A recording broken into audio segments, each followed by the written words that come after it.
Assalamualaikum warahmatullahi wabarakatuh. Nama saya Nur Aini, kelas 11 TKJ 3. Di sini saya akan mempresentasikan materi tentang konfigurasi routing dinamis. Pengetahuan umum mengenai routing dinamis. Satu, pengertian routing dinamis.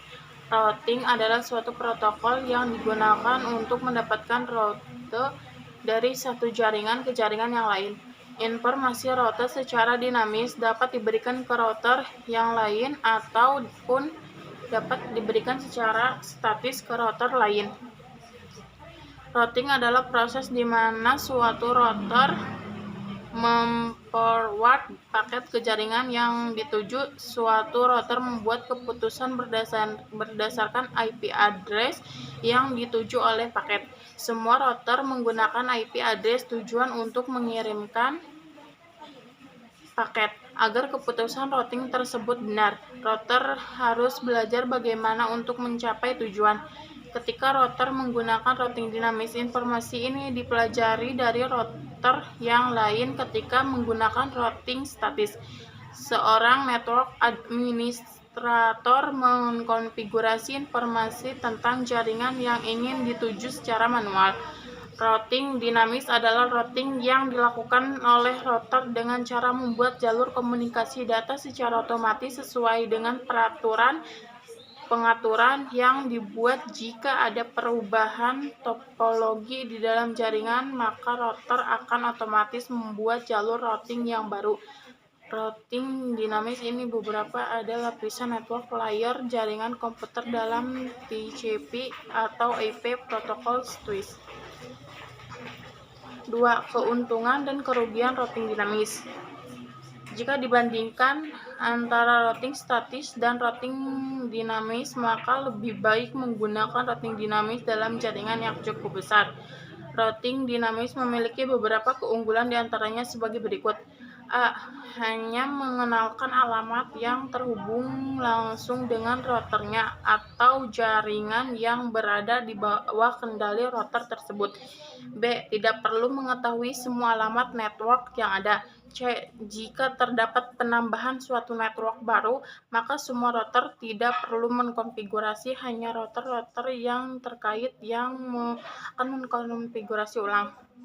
Sedangkan kerugian routing dinamis adalah sebagai berikut. A. Beban kerja router menjadi lebih berat karena selalu memperbarui IP tabel pada setiap waktu tertentu. B. Kecepatan pengenalan dan kelengkapan IP tabel memakan waktu lama karena router akan melakukan broadcast ke semua router sampai ada IP tabel yang cocok. Setelah konfigurasi selesai, router harus menunggu beberapa saat agar setiap router mendapat semua alamat IP yang tersedia. 3. Macam-macam protokol routing dinamis. A. RIP, Routing Information Protocol. RIP merupakan routing information protocol yang memberikan routing tabel berdasarkan router yang terhubung langsung. Kemudian router selanjutnya akan memberikan informasi router selanjutnya yang terhubung langsung dengan itu. Adapun informasi yang diperlukan oleh RIP yaitu host, network, subnet, route, default.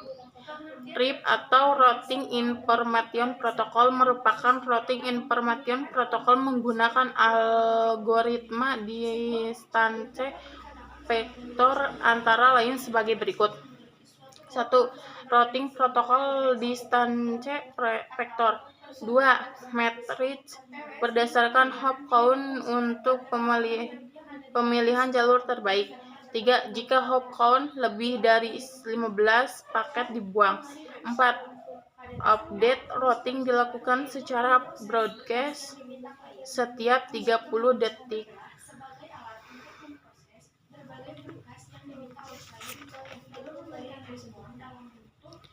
B. OSPF atau Open Short Path Switch. OSPF Open Short Path Switch adalah menggunakan algoritma link state antara lain sebagai berikut. 1. Protokol routing link state 2. Merupakan open standard protokol routing yang dijelaskan di RPC 2328. 3. Menggunakan algoritma SPF untuk menghitung cost terendah. 4. Update routing dilakukan secara upload saat terjadi perubahan topologi jaringan.